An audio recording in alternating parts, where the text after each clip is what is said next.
धारणा 3। Network marketing भारतीय बाजारों के अनुकूल नहीं है। नेटवर्क मार्केटिंग प्रणाली कोई नई प्रणाली नहीं है, यह एक सदियों पुरानी प्रणाली है जिसका स्वरूप समय के साथ बदलता रहा है। आज यह एक विकसित सिस्टम के रूप में स्थापित हो गई है। आप स्वयं बचपन से नेटवर्किंग करते आए हैं। जब भी आपने अपने मित्रों से किसी फिल्म की प्रशंसा की है, जब भी किसी रेस्टोरेंट की प्रशंसा की है, जब भी आपने घर के टीवी, फ्रिज या मिक्सर की दूसरों से प्रशंसा की है, हर बार आपने नेटवर्क मार्केटिंग की है। पहले यह होता था कि आप प्रशंसा करते थे, उससे अनजाने में प्रचार होता था और दूसरे लोग उत्पाद खरीदते थे, परंतु उनके एवरेज में आपको कोई लाभ नहीं होता था। आज आप प्रशंसा करेंगे या सिफारिश करेंगे तो उसके एवरेज में आपको लाभ मिलेगा। यह एक पुराना वैश्विक सिद्धांत है जो अलग अलग पैकिंग में सामने आ रहा है। भारत में लोग एक दूसरे के पारिवारिक, सामाजिक और सांस्कृतिक कारणों से लगातार मिलते हैं और आपसी राय को बहुत महत्व दिया जाता है। इसलिए भारतीय बाजार सबसे अनुकूल बाजारों में एक है। धारणा 4। नेटवर्क मार्केटिंग एक छोटा मोटा व्यापार है। निसंदेह सिर्फ एक दृष्टि से यह छोटा व्यापार है और वह है लागत। यदि करेंसी में बात करें तो एक चाय की दुकान लगाने या रिक्शा खरीदने में भी इससे ज़्यादा लागत आएगी, लेकिन आय की दृष्टि से इसे छोटा व्यापार समझने की भूल कदापि मत कीजिए। यदि आप किसी सफल नेटवर्कर की जीवन शैली देख लेंगे तो आपकी आंखें चकरा जाएंगी। करोड़ों के उद्योग लगाकर और सैकड़ों कर्मचारियों का सरदर्द पालकर भी जिस आय की गारंटी आप नहीं ले सकते, वह इस छोटी सी लागत से संभव है। गत वर्ष मैंने एक नेटवर्क मार्केटिंग कंपनी में लगभग 15 वर्कशॉप लिए। एक वरिष्ठ लीडर ने मुझे अपने हफ्ते का चेक दिखाया तो मेरी आंखें फैल गई। 3 लाख रुपए हर हफ्ते, एक महीने के 12 लाख, और वो भी वाइट मनी। इतना तो शीर्ष अधिकारी और नौकरशाह भी नहीं कमाते। ऐसी आय अर्जित करने वाले अलग अलग नेटवर्क कंपनियों में ढेर सारे लोग हैं। क्या ऐसी आय देने वाला व्यापार छोटा व्यापार हो सकता है? धारणा 5। नेटवर्क मार्केटिंग का क्षेत्र अब पूरी तरह संतृप्त हो गया है। क्या आप कोई ऐसा क्षेत्र मुझे बता सकते हैं जहां जगह खाली हो? पहले देश में एक भी मोबाइल कंपनी नहीं थी, अब ढेरों हैं, लेकिन फिर भी सबके पास ग्राहक हैं। पहले हमारे शहरों में 1 या 2 सिनेमा घर होते थे, आज सीडी और डीवीडी भी आ गए हैं और सिनेमा घर भी कई गुना बढ़ गए हैं। फिर भी अच्छी पिक्चरों की टिकट ब्लैक होती है। पहले सिर्फ एवेंजर या फिएट कार देश में देखी जाती थी, आज कई कंपनियां और कारों के सैकड़ों मॉडल हैं, फिर भी सब कारें बिकती हैं। मेरा मानना है कि संतृप्त होने जैसा कोई सिद्धांत नहीं होता।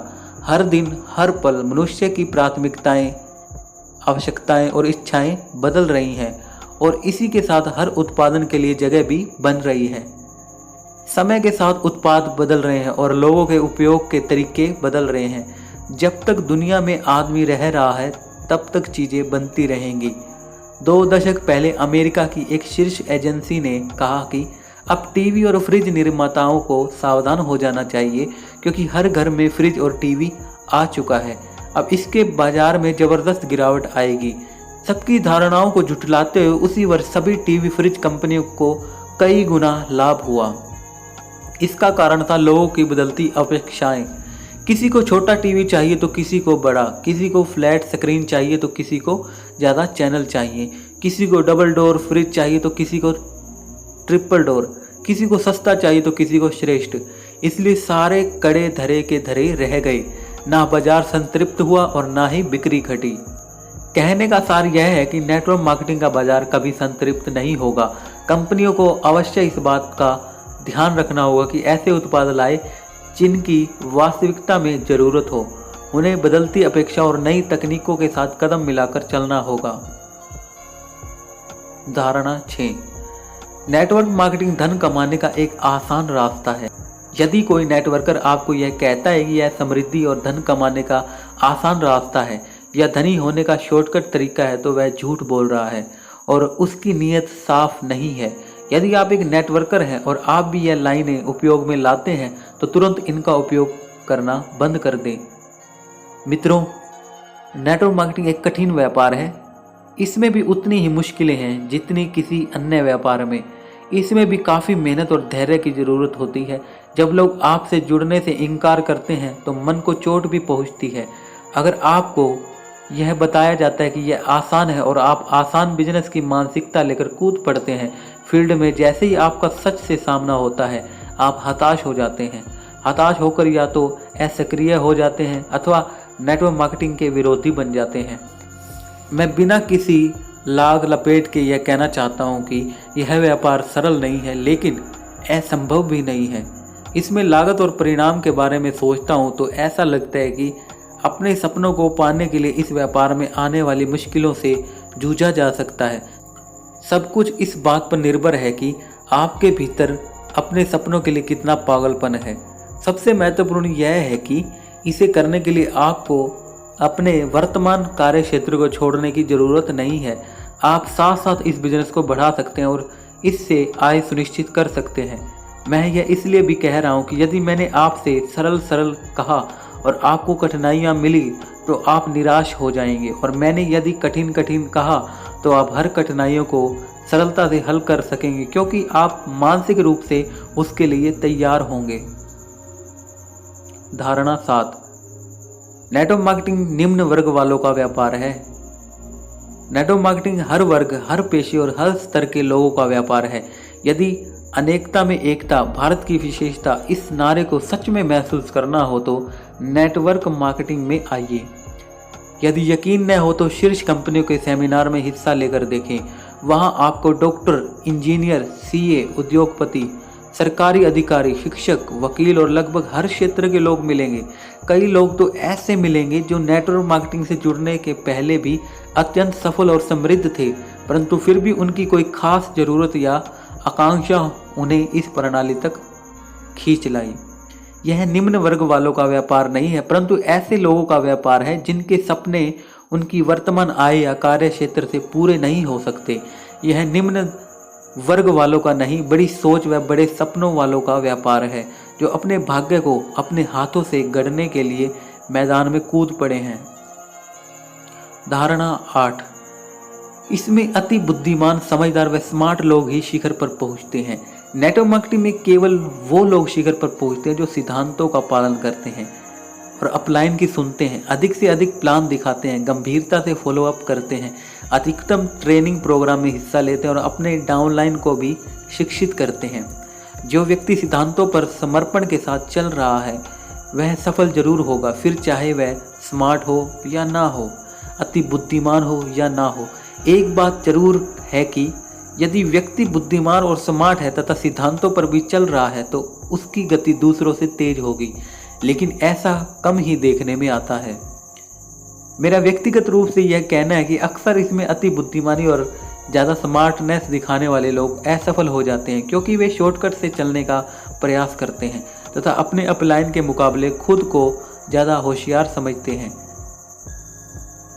धारणा 9, नेटवर्क मार्केटिंग के लिए ढेर सारा खाली समय चाहिए। जो व्यक्ति व्यस्त होता है उसी में यह गुण होता है कि वह एक और कार्य कर सके। जो व्यक्ति ज़्यादा जिम्मेदारियां उठा रहा होता है उसी में यह दम होता है कि वह एक और जिम्मेदारी उठा सके। नेटवर्क मार्केटिंग में अक्सर वो लोग सफलता हासिल करते हैं जो पहले भी व्यस्त या सफल थे। खाली व्यक्ति खाली ही रह जाता है और व्यस्त व्यक्ति एक और क्षेत्र में मुकाम बना लेता है। नेटवर्क मार्केटिंग के लिए यकीनन आपको कुछ समय तो निकालना ही होगा। मुझे लगता है कि दुनिया में ऐसे बहुत कम लोग होंगे जिनके पास अपने सपनों को पाने के लिए चंद घंटे भी ना हो। यदि आपके पास खाली समय है तो आपने यह कहावत सुनी होगी, खाली दिमाग शैतान का घर। एक व्यक्ति जिसके पास करने को कोई काम न हो वह अपनी ऊर्जा, इच्छा शक्ति, प्रभाव और दबंगता, छवि आदि सब कुछ खो बैठता है, चाहे कुछ भी हो जाए। आपको अपने आप को व्यस्त रखना ही होगा, अन्यथा अन्य लोग आपका दुरुपयोग करने लगेंगे। धारणा 10, नेटवर्क मार्केटिंग में उत्पाद बेहद महंगे होते हैं। 30% सही, 70% गलत। यह बात अब कम देखने में आती है क्योंकि बाजार में प्रतिस्पर्धा इतनी ज़्यादा है कि आज अधिकांश कंपनियां कम मार्जिन में काम कर रही है, फिर भी नेटवर्क मार्केटिंग प्रणाली में कुछ कंपनियां मेरी नज़र में आई हैं जिनके उत्पादों की कीमत अन्य प्रचलित उत्पादों की तुलना में बहुत ज़्यादा है। ये कीमतें वाजिब है या नहीं ये कहना मुश्किल है, क्योंकि ये अपने उत्पादों हेतु गुणवत्ता के उच्चतम स्तर का दावा करती हैं। इनके अलावा अधिकांश कंपनियां वाजिब दाम पर उत्पाद बेच रही हैं, क्योंकि बाजार की हित दरों पर उत्पाद तथा साथ में अतिरिक्त आय, यही तथ्य लोगों को आकर्षित करता है। अर्थशास्त्र का नियम कहता है आप चाहे कितना भी प्रचार कर लें, उच्च दरों पर उत्पाद बेचकर आप ज़्यादा दिन तक बाजार में टिके नहीं रह पाएंगे। बहुत जल्दी ग्राहकों को सत्य का पता चल जाएगा और उनका उत्पादों से मोह भंग हो जाएगा। कुछ कंपनियों के उत्पाद असाधारण गुणवत्ता के हैं जिन्हें सालों की रिसर्च के बाद विकसित किया गया है। ऐसी कंपनियां अपने उत्पादों की दर यदि कुछ ज़्यादा रखती है तो किसी को कोई आपत्ति नहीं होनी चाहिए। धारणा 11, नेटवर्क मार्केटिंग में उत्पाद निम्न गुणवत्ता के होते हैं। 20% सही, 80% गलत। अधिकांश नेटवर्क मार्केटिंग कंपनियां जिनकी प्रतिष्ठा अच्छी है वे विभिन्न संस्थाओं द्वारा गुणवत्ता प्रमाण पत्र प्राप्त करती हैं। ISI, ISO आदि से प्रमाणित उत्पाद निम्न कोटि के नहीं होते। अच्छी कंपनियों के उत्पाद निम्न गुणवत्ता के नहीं होते। कुछ अत्यंत लघु कंपनियां भी छोटे शहरों में इस प्रणाली के माध्यम से अपने घटिया उत्पादों को बाजार में खपा रही है। दरअसल ऐसी ही संस्थाओं की वजह से यह प्रणाली बदनाम हो रही है। आप किसी भी नेटवर्क कंपनी से जुड़ने के पूर्व उत्पादों की गुणवत्ता संबंधी जानकारी अवश्य लें। जिस प्रकार परंपरागत व्यापारों में भी कुछ अच्छे बुरे, सच्चे झूठे हर प्रकार के लोग होते हैं, हर प्रकार की कंपनियां होती हैं, उसी प्रकार नेटवर्क मार्केटिंग में भी अच्छे बुरे लोग, सच्ची झूठी कंपनियां तथा बेहतर घटिया उत्पाद होते हैं। आपकी जिम्मेदारी बनती है कि आप गुणवत्ता का सही मूल्यांकन करके उचित उत्पाद लें। अपने सामान्य ज्ञान का उपयोग करें। MLM की शुरुआत कैसे करें? मुश्किल राहें भी आसान हो जाती हैं, अनजानी राहों पर भी पहचान हो जाती है। जो मुस्कुराकर करते हैं मुश्किलों का सामना, किस्मत खुद ब खुद उनके गुलाम हो जाती है। ठंडा तथा रोटी नहीं सेक सकता, बुझी मोमबत्ती रोशनी नहीं दे सकती और नकारात्मक आदमी कभी हौसला नहीं दे सकता। इनसे जितना दूर रहो उतना ही अच्छा होगा। सूत्र 1, जुड़ने के पहले अपनी आवश्यकताओं का आकलन करें। क्या आपसे किसी व्यक्ति ने नेटवर्क मार्केटिंग के बारे में चर्चा की है? क्या आपको वह प्रस्ताव रुचिकर लगा? यदि आप उस प्रस्ताव पर विचार करने जा रहे हैं तो जरा रुकिए।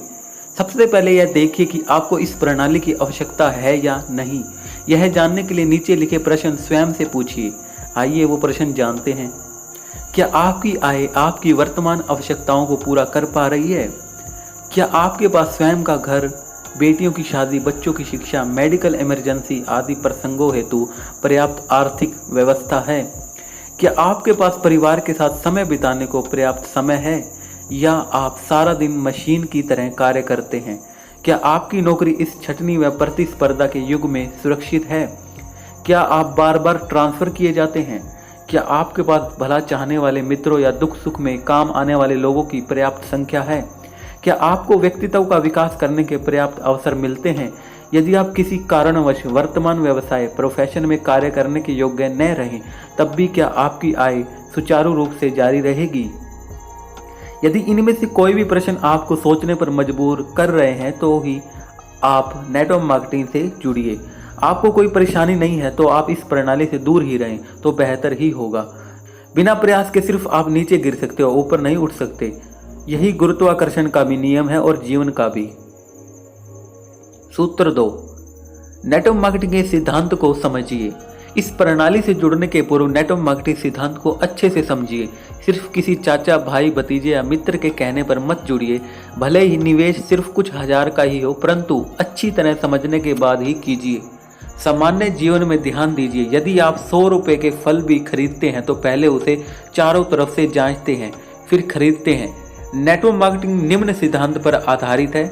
यह सीधा साधा सिद्धांत आपको समझना होगा कि नेटवर्क मार्केटिंग कंपनी अपने घर से किसी को कमीशन नहीं देती, बल्कि अनेक प्रकार के वितरण चैनलों के कमीशन, अनेक संस्थानों पर ट्रांसपोर्टिंग, भंडारण खर्च तथा विज्ञापन का खर्च हटा देने से जो बड़ी रकम बचती है वह रकम डिस्ट्रीब्यूटरों में बांटती है। आय बांटना वास्तविकता में संभव है। यह सिद्धांत यदि आपको तार्किक रूप से समझ में आ गया तो समझिए कि आपने नेटवर्क मार्केटिंग का आधार समझ लिया है। यह सिद्धांत समझते ही नेटवर्किंग के बारे में आपकी कई नकारात्मक धारणाएं मिट जाएंगी और आप आनंदित हो उठेंगे। सूत्र 3, अपने मन से पूछें। आपने अपनी आवश्यकताओं का अध्ययन कर लिया और आपने नेटवर्क मार्केटिंग के सिद्धांतों को भी समझ लिया है। अपने मन के अंदर गहरे उतरिए और अपने आप से पूछिए, क्या नेटवर्क मार्केटिंग आपके सपनों को पाने का माध्यम बन सकती है? क्या आपके अंदर बेहतर भविष्य के लिए संघर्ष करने की क्षमता है? क्या आप समय प्रबंधन करके इस हेतु समय निकालने को तैयार हैं? क्या आप नेटवर्क मार्केटिंग के सिद्धांत से मन से सहमत हैं? यदि आप मन से इस व्यापार के लिए उत्सुक हो चुके हैं तथा आपकी बुद्धि कह रही है कि आपको इस अवसर की आवश्यकता है, तो एक बार परिवारजनों से सलाह लें। मेरी सलाह है कि आप इन सारी चर्चाओं में अपने जीवन साथी को अवश्य शामिल करें। यदि आपके परिवार का कोई सदस्य आपको इस दिशा में कोई महत्वपूर्ण राय दे सके तो जरूर लें। नेटवर्किंग में प्रशिक्षण कार्यक्रम के सिलसिले में तथा व्यापार को फैलाने के लिए बाहर जाने की आवश्यकता पड़ सकती है। ऐसी स्थिति में जीवन साथी को आपके कार्य के बारे में सारी जानकारी होनी चाहिए। यह बिजनेस सिर्फ आपका नहीं है, आपके परिवार का है, क्योंकि नए लोगों से अनेक बार पारिवारिक माहौल में चर्चा करनी पड़ती है। यदि आपका जीवन साथी आपके व्यापार की असीमित संभावनाओं को समझता है तो वह भी आपके साथ उसे बढ़ाने में जुट जाता है। यदि आप जुड़ने के पूर्व किसी प्लान शो में या सेमिनार में जा रहे हैं तो अपने जीवन साथी के साथ जाइए। आप दोनों का इस प्रणाली पर विश्वास एक साथ जुड़ जाएगा। कई बार अल्प ज्ञान या धारणाओं की वजह से परिवार के सदस्य नकारात्मक उत्तर दे सकते हैं। ऐसी स्थिति में उन्हें सारे पहलुओं से अवगत कराइए, मीटिंग में ले जाइए तथा अपने विवेक का प्रयोग कीजिए। यदि फिर भी आपके आसपास के नकारात्मक लोग आपको निराश कर रहे हैं तो उनकी राय को गौण करके अपने दम पर एक महत्वपूर्ण निर्णय लीजिए। आप देखेंगे कि सफलता मिलने के बाद वो भी आपके साथ होंगे और सुर में सुर मिला रहे होंगे। सूत्र 4, अब नेटवर्क मार्केटिंग से जुड़ने का निर्णय लें। आपको इस प्रणाली की आवश्यकता है। आप इस सिद्धांत को समझ चुके हैं, आपका मन भी सहमत है, आप परिवार के सदस्यों को जानकारी भी दे चुकी हैं, फिर भी आप जुड़ने का पक्का निर्णय लेकर कागजी कार्रवाई की दिशा में नहीं बढ़ रहे हैं, टाल मटोल कर रहे हैं, तो आपको जागना होगा। यदि जुड़ना चाहते हैं तो इस निर्णय को और मत टालिए। यदि आपने ज़्यादा सोचने का समय लिया तो आपका जोश ठंडा पड़ जाएगा, नकारात्मक विचार आपको घेर लेंगे और अवसर निकल जाएगा और किसी द्वार पर चला जाएगा। दृढ़ निर्णय लेकर उत्साह से मुस्कुराइए, और क्योंकि अब आपके पास एक ऐसा माध्यम है जिससे आप अपने परिवार के भविष्य को नई दिशा दे सकते हैं। जुड़ने का निर्णय किसी प्रलोभन या प्रणाली को बिना समझे ना लें। यदि आप यह सोचकर जुड़ रहे हैं कि आपका व्यापार कोई और बढ़ा देगा तो बहुत संभावना है कि आपको निराशा हाथ लगे। अपना भविष्य खुद रचना है, अपने दम पर अपने सपने पूरे करने हैं, यह सोचकर निर्णय लें। सूत्र 5, जुड़ने से पूर्व कंपनियों का अध्ययन करें। वर्तमान में भारतीय बाजार में सैकड़ों नेटवर्किंग कंपनियां हैं। इनमें से कुछ सैद्धांतिक हैं तो कुछ में गोलमाल साफ नजर आता है। सीधे सीधे निवेश करके जुड़ने के पहले उस कंपनी का पूरा अध्ययन करें, उसके पिछले रिकॉर्ड पर गौर करें, कंपनी के कामकाज का तरीका समझें। जरूरत पड़े तो उन कंपनियों से जुड़े नेटवर्कर से बेबाक चर्चा करें। जिस कंपनी से जुड़ने का प्रस्ताव आपके पास आया है, यदि वह आपकी दृष्टि में श्रेष्ठ है तो आप उस कंपनी के साथ अपने भविष्य जोड़ सकते हैं। कंपनी का अध्ययन करने की बात मैं इसलिए कहता हूं क्योंकि पिछले कुछ वर्षों में गाजर मूली की तरह ढेर सारी कंपनियों ने जन्म लिया है, कई तो सिर्फ कागजों पर चल रही है। मेरी जानकारी में ऐसे भी कुछ नेटवर्कर हैं जिन्होंने अध्ययन किए बिना ही एक कंपनी के साथ भविष्य जोड़ लिया। कुछ समय बाद वह कंपनी बंद हो गई और आजीवन आय का उनका सपना टूट गया। भारी मेहनत व्यर्थ चली गई तथा इस सदमे से उनका सब कुछ चौपट हो गया। सूत्र 6, अच्छे तथा प्रचलित उत्पादों वाली कंपनी चुनिए। सिर्फ कंपनी का नाम व उस प्रस्ताव को पेश करने वाले व्यक्ति को ध्यान में रखकर मत जुड़िए। उस कंपनी के उत्पादों का अध्ययन कीजिए। निम्न प्रश्न स्वयं से पूछिए और सही उत्तर ढूंढिए। क्या उत्पादों सेवाओं की दर वाजिब है? क्या उत्पाद बाजार तथा मानसिकता के अनुकूल है? क्या उत्पादों सेवाओं का सामान्य लोग उपयोग कर सकेंगे? क्या उत्पादों की गुणवत्ता श्रेष्ठ है? क्या उत्पादों की पैकिंग प्रस्तुत करने योग्य है? क्या उत्पाद सेवाएं आधुनिक हैं? क्या उत्पाद विश्वसनीय लग रहे हैं? क्या उत्पादों के बारे में बात करते हुए आपको खुशी होती है? एक सीधा सा सवाल खुद से पूछे कि यदि कोई अन्य व्यक्ति उन उत्पादों को खरीदने के लिए आपसे कहे तो क्या आप खरीद पाएंगे? गहराई से सोचिए, आप स्वयं उन उत्पादों के बारे में कैसी राय रखते हैं? सूत्र 7, सही आर्थिक सिद्धांत वाली कंपनी का चुनाव करें। दीर्घ तरक्की के लिए जरूरी है कि कंपनी की आर्थिक नीतियां सही हो। समय लेकर गहराई से कंपनी की कार्य प्रणाली और भुगतान प्रणाली को समझिए। कंपनी धन केंद्रित या लोगों पर केंद्रित? कंपनी में प्रारंभिक निवेश कितना है? क्या उस निवेश के एवरेज में आपको उत्पाद मिल रहे हैं? क्या पसंद न आने पर आप उत्पाद वापस करके निश्चित समय सीमा के भीतर अलग हो सकते हैं? क्या कोई वार्षिक पंजीकरण रजिस्ट्रेशन शुल्क क्या वह वाजिब है? आपकी आय 7 कमीशन का भुगतान कैसे किया जाएगा? हर हफ्ते, हर महीने या 6 महीने में या 1 वर्ष में?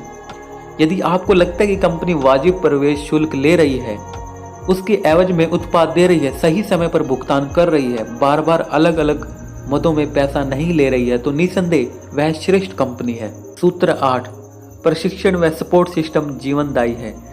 मैंने गत 2 वर्षों में भारत में ढेर सारी कंपनियों की कार्यप्रणाली का गहराई से अध्ययन किया है। इस अध्ययन से यह बात सामने आई है कि अधिकांश कंपनियां सिर्फ लोगों को जोड़ने या उत्पाद बेचने में सारा ध्यान लगा रही है। अपने डिस्ट्रीब्यूटर को प्रशिक्षित करने के लिए उनके पास ठोस कार्य योजना नहीं है। मैं सभी नेटवर्क कंपनियां, उनके प्रबंधन व शीर्ष लीडरों को आगाह करता हूं कि यदि व्यापार को लंबे समय तक जिंदा रखना है, साथियों का मनोबल बनाए रखना है, असक्रिय लोगों की तादाद कम करना है, तो तत्काल अच्छे प्रशिक्षण तंत्र की स्थापना करें। यदि आप इस संबंध में कोई भी मार्गदर्शन कंसल्टेंसी चाहते हैं तो मैं अपनी टीम के साथ आपकी पूरी मदद कर सकता हूं।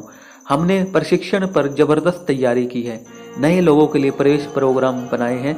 जो लोग कंपनी में कुछ समय से जुड़े हैं उनके लिए हमने कार्यक्रम बनाए हैं, जैसे नेटवर्किंग में बातचीत का तरीका, how to talk anyone, networking में स्टेज पर भाषण देने की कला, अपलाइन डाउनलाइन संबंध, डाउनलाइन में लीडर बनाने की तकनीक, समय प्रबंधन, आत्मविश्वास और उत्साह, लक्ष्य निर्धारण, कम समय में विस्फोटक बिजनेस के तरीके। हम कंपनी का हिस्सा बनकर इन कार्यक्रमों की पूरी रूपरेखा बनाकर देते हैं तथा साथ ही हमारी टीम प्रशिक्षण की जिम्मेदारी होती है। यदि कंपनी प्रबंधन जागरूक या उत्सुक न हो और ट्रेनिंग का महत्व न समझ रहा हो तो लीडर अपने स्तर पर अपनी डाउनलाइन के लिए प्रशिक्षण कार्यक्रमों की शुरुआत कर सकते हैं। खास बात यह है कि इसमें लीडर की जेब से कुछ नहीं लगता, सारे प्रतिभागी अपनी फीस स्वयं देते हैं। हम अक्सर लीडरों से कहते हैं कि आप सिर्फ पहला कार्यक्रम आयोजित करने के लिए दम लगाइए, उसके बाद अगले कार्यक्रम के लिए आपके पास पहले से रजिस्ट्रेशन चाहने वालों की भीड़ लग जाएगी। धीरे धीरे पूरी डाउनलाइन में ट्रेनिंग लेने वालों का जोश बढ़ जाएगा। मुद्दे की बात यह है कि यदि आप नए हैं और नेटवर्किंग कंपनी का चुनाव कर रहे हैं तो प्रशिक्षण तंत्र तथा सामग्री की पूरी जानकारी लीजिए। सूत्र 9, अच्छा अपलाइन चुनिए और जुड़ जाइए। यदि आपने बाकी सारी जानकारियां ले ली है और आपका मन संतुष्ट है तो अब जुड़ने से पहले मेरी सलाह है कि एक अच्छा अपलाइन चुनिए।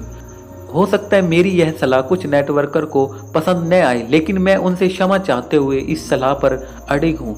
जिस प्रकार खिलाड़ी खेल में निखार लाने के लिए सही कोच चुनते हैं, माता पिता व बच्चे का भविष्य उज्जवल करने के लिए श्रेष्ठ टीचर की शरण में भेजते हैं, उसी प्रकार नेटवर्क मार्केटिंग में डायमंड बनने के लिए आपको अपलाइन में अच्छे लोगों से जुड़ाव होना जरूरी है।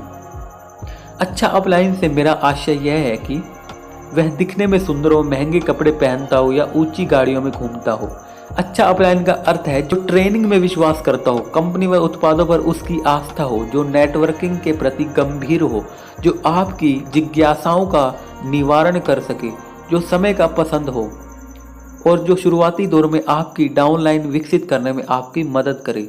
एक अच्छा अपलाइन वह है जिसकी छवि अच्छी हो और उसे आप परिवार प्रॉस्पेक्ट के सामने सम्मान से पेश कर सकें। एक अच्छा अपलाइन वह है जिसका व्यक्तित्व विकसित हो और जिसमें अपनी सफलता के लिए आत्मविश्वास हो। एक अच्छा अपलाइन वह है जो आपको प्रेरित करने की क्षमता रखता हो। मेरा मानना है कि एक अच्छा अपलाइन एक सामान्य व्यक्ति को असामान्य सफलता दिलाने में महत्वपूर्ण योगदान दे सकता है और एक निम्न अपलाइन अपनी डाउनलाइन का मनोबल गिराकर उन्हें असफल बना सकता है और बिजनेस के बीच में विरक्ति पैदा कर सकता है। सूत्र 10, खुली आंखों से एक सपना देखें। मैं अपनी कार्यशालाओं में जब लोगों से पूछता हूं कि क्या आपके पास कोई ठोस सपना है, तो अधिकांश लोगों के पास कोई जवाब नहीं होता। मित्रों, जिंदगी इतनी मशीनी हो गई है कि हमारे पास सपने देखने का वक्त भी नहीं बचा है। जिंदगी में इतनी मुश्किलें हैं कि सपने देखने का साहस भी नहीं रहा है। और कई लोग तो यह भी कहते हैं कि सपने देखने का क्या अर्थ है जब वह पूरे ही नहीं हो सकते। मैं कहता हूं कि अब तक आपके साथ जो भी घटा, आप हालात के थपेड़ों से कितनी ही बार नीचे गिरे हो, लेकिन आज एक मौका है। उठ जाइए, खुली आंखों से एक सपना देखिए। एक सपना जिसमें आपके लिए बेहतरीन घर या कार हो, एक सपना जिसमें बच्चों की उच्च शिक्षा हो, या एक सपना जिसमें आपके माता पिता के आरामदेह बुढ़ापे का इंतजाम हो, या और कोई सपना जो आपको संतुष्टि दे। शुरुआत में आपको सपने देखने में मुश्किल हो सकती है, क्योंकि अक्सर नए लोग तो सपने को एक किताबी डायलॉग समझकर हंस पड़ते हैं। गहराई से सोचिए, यदि सपना नहीं होगा तो मंजिल नहीं होगी, मंजिल नहीं होगी तो दिशा नहीं होगी, और आप भटकते रहेंगे। अपने आप से पूछिए कि मैं आखिर क्या पाना चाहता हूँ। यह सपना आपके लिए ईंधन का कार्य करेगा।